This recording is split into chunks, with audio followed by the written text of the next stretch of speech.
My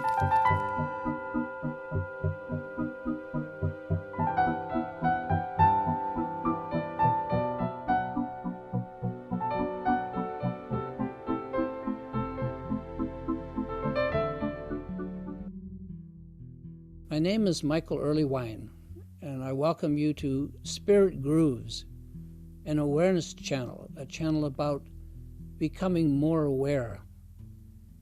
In this segment, we're going to look at a remarkable series of concepts that come to us from Tibetan Buddhism. They're called the Four Thoughts. Now, when I remember my first introduction to Buddhism many years ago, all that comes to mind right now are the four thoughts that turn the mind toward the Dharma. That's what they're called. Sometimes they're just called the four thoughts that turn the mind, or just the four thoughts. Other traditions call them the four reversals, because these thoughts are so convincing, they're so natural, that when they are properly understood, just contemplating them diverts us from our regular distracted lives and causes us to actually change our own mind and change our direction. Now, the four thoughts that I'm going to present here are not the first Buddhist teachings, not the first text that I ever came across. Probably my first encounter with Buddhism was in the 1950s, and then in the early 1960s. When Buddhism, like existentialism and other so-called deep topics, was something that my friends and I stayed up late nights talking about. And back then we drank lots of coffee and smoked way too many cigarettes. In those years, Buddhism was considered a philosophy. It was something to think about, something to ponder. Yet it was mostly Zen Buddhism that was being written about back then. That's what we talked about. We all thought that Zen was pretty cool. And as far as Buddhism, well, maybe at that time we really didn't know too much exactly what Buddhism was. Now, the first Buddhist teaching to really seize my mind, to really touch ground with me, so to speak, were these four thoughts that turn the mind, that can turn the mind away from our busy day-to-day stuff and actually give us time to contemplate, to think about things. Maybe I should say just a few words about where I was coming from. Something about maybe my religious upbringing, because it was in the process of morphing from what I had grown up to know as religion into what now I would just call spirituality. I'd like to say that in my opinion, Buddhism is not a religion. It's just a method to become more aware. And I can cite my own Catholic upbringing as proof of this. I was brought up going to church and to catechism class and to Catholic school and all of that. I even was an altar boy and had to learn church Latin. Now, all of this was my parents' choice, of course, for me. And I guess it went against the grain of my natural interest in spirituality. When I began to discover alternative spirituality, and eventually Buddhism, it's not like I just rejected the Catholicism I was brought up in. I didn't turn my quote-unquote back on Jesus, as it's often put. Buddhism doesn't work like that. It doesn't reject other faiths, but rather completes them or enhances and fulfills them. You see, I was looking for a path, not a philosophy. I was young, I needed direction, and I needed to take some direction as opposed to none, or just reading another book, or endlessly sitting around talking philosophically. Remember, this was in the late 1950s, perhaps the early 60s. Things were different then. My generation was busy dreaming a bridge over which the future would run. Remember, this was the 1960s. Now, Buddhism is, if nothing else, a method and a path. It's a way of taking life, a way of living, and it simply answered many of my own life questions that I had as a Catholic, and I just went on from there. I never looked back, and when at times I did, my Catholicism was right where I left it. Not a hair on its head had been harmed, only my view of it had changed. I just never went any further into it, because I had found something more immediately practical, something that was actually useful, and it was intuitive and organic. They say that Buddhism takes about 300 years to come into a country.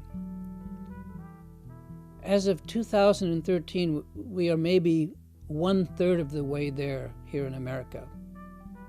And when it does come in, Buddhism doesn't just confront or deny the religions or faiths that are already there. Buddhism is much more fluid, more subtle than that. On the contrary, kind of like sacred water, Buddhism just flows around ideas that are already there and perfectly preserves them just as they are, something like insects are preserved in amber. And the proof of this is the fact that the pre-Buddhist Bon religion of Tibet, it's still with us today. Bon religion is carefully preserved, again, I mentioned like insects held in amber, in the more accommodating Buddhism. What other religion, if we want to quote-unquote religion, is non-intrusive while also being invasive at the same time? Anyway, Buddhism just naturally made sense to me. I guess the point here is that to my mind, Buddhism is not a religion. It's non-confrontational, it's passive in nature, and it simply allows whatever religion was there to continue on with in its own merits, using its own merits. In a very real way, Buddhism fulfills the various faiths it encounters. I don't have to give up the Catholic faith I was raised in.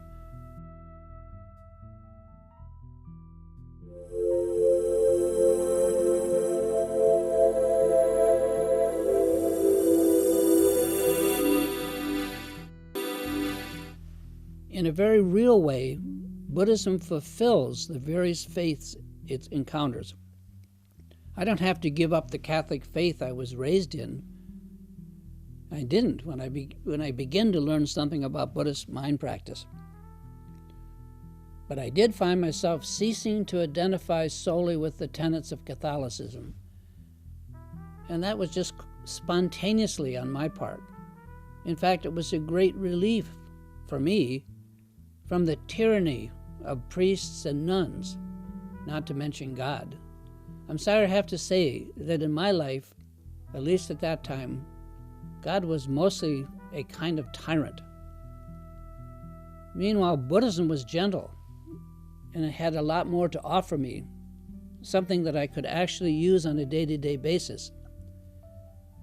It answered the questions that religion could not, or at least had not, given me answers to up to then. So, as mentioned, Tibetan Buddhism answered questions that went unanswered by Catholicism. Buddhism is primarily a path. It's a method to become more aware, rather than some kind of religion, some kind of faith in itself. Buddhism has no God. It has no beginning or first cause. It has no end times, no end time philosophy. Instead, it's all about and just about the process and processing of life rather than making other assumptions. Buddhism is a method, plain and simple, a method through which to become more aware and nothing more. Now, I still value the sense of mystery, the sense of devotion that the Catholic Church imbued in me. But I certainly have no need for the fear and trembling that the priests and nuns that I came across tried to instill. My very core being rejects that approach. And faith without reasoning, without questioning and testing, is not acceptable to me. And Buddhism is all about finding out for yourself. You have to do it. And you have to do it all by yourself. As they say, if the Buddha were here in this room, he couldn't walk over and touch me on the forehead and I would be enlightened. He's just a human being, just was a human being like I am. All he could do is show me the method that he used to become more aware, but I would have to do it all by myself. Despite being exposed to various forms of Buddhism in the 1950s, as I mentioned, mostly intellectual, it finally was the four thoughts that turned the mind to the Dharma that made the most sense to me. When I say made sense, I mean common sense. To my mind, these thoughts were obviously just true. I was struck by the realism that I found in the four thoughts. In fact, I had been thinking almost the same thing myself. So for me, Buddhism was a way of confirming what I had been wondering all along. It was not that I did not take the religious rules I'd been brought up with to heart, things like the Ten Commandments. Like Moses, I was given the Ten Commandments from those above me. They were handed down to me literally from on high by priests and nuns as the very law of God. Do not do this, don't do that. Well, I'm not going to do those things anyway. But in my opinion, those rules lack the innate obviousness of the Buddhist four thoughts. Anyway, in my opinion, Buddhism is kind of spiritually organic. My Catholic faith looked up to the heavens for answers. And this is important. Buddhism doesn't do that, but it looks inward at the mind that looks to heaven and examines that. It examines our mind. And it's far easier to adjust my own mind's attitude than it is to try to change the external world piece by piece, much less affect whatever we could agree the word heaven means. Anyway, when I first heard about the four thoughts, I immediately recognized that they were simply the truth. In fact, as I said earlier, they're already rooted in my mind as just how things naturally are. They were confirmation of what is, and not revelation of something new that I knew nothing of. I didn't have to get with the program, or I didn't have to listen up or take anything on faith. Instead, I just recognized that these four thoughts were simply the truth as I had come to know it myself. So, before we go any further here, let me just go through very, very briefly what the four thoughts are. And they're not like commandments. They're simply four thoughts. And remember that these four thoughts, the value of them is they cause us to pause in our regular life and actually consider our life. So they're not pure Buddhism, which is really just about becoming aware. They're what would help us to become aware. So the first thought is that this human life we live is precious and it's rare and we should use it well. The second thought is about impermanence, that life itself is fragile, it's brief, and our death is inevitable.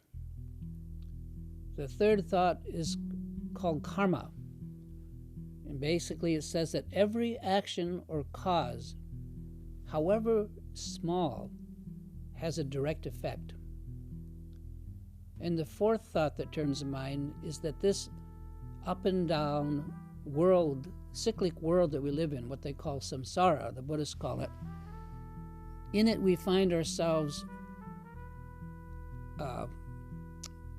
or basically it is inherently undependable.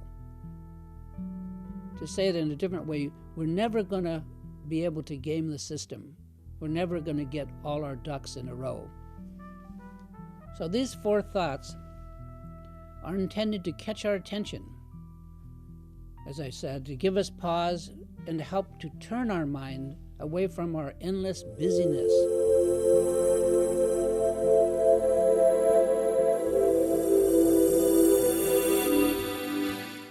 As I said, to give us pause and to help to turn our mind away from our endless busyness and toward becoming more aware of the nature of the mind itself.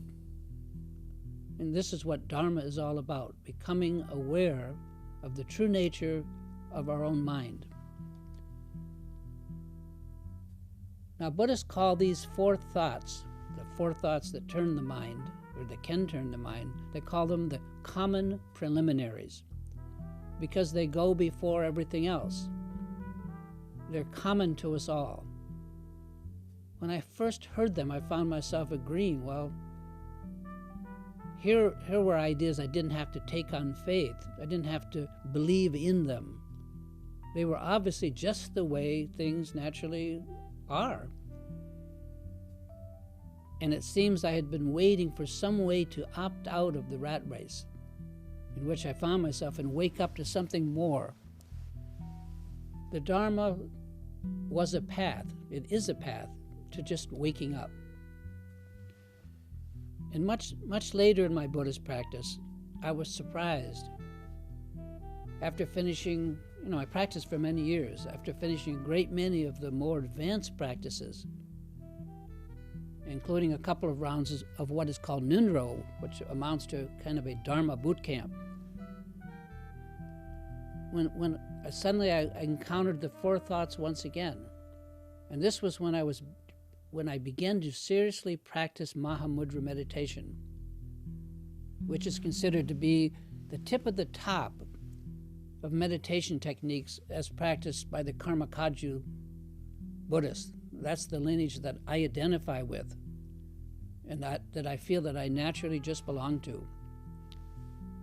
Anyway, there at the very doorway to Mahamudra meditation, I was being asked to once again seriously devote major time to the four thoughts. And for me, this amounted to a couple of years of my time, because I took that long. I'm a slow learner. Of quite intensive focus and concentration on these common preliminaries and little else. In other words, there's nothing just preliminary about the four thoughts that turn the mind. For me anyway, they've been both the alpha and the omega, the beginning and the end of getting my mind right for learning meditation.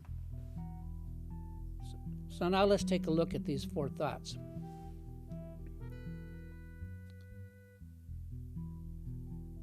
The first of the four thought is called the precious human birth. And the idea is that this human life we have is both precious and rare. It's hard to come by, and it shouldn't be wasted. Buddhists believe that all life is precious, not only that of every last human being, but all the way down the tree of life to the very tiniest sentient beings, probably some kind of microbe. I don't know. All sentient beings are precious, and life itself is precious, human life in particular, because as humans, we have the opportunity to encounter the Dharma and to learn it. Animals can't do that.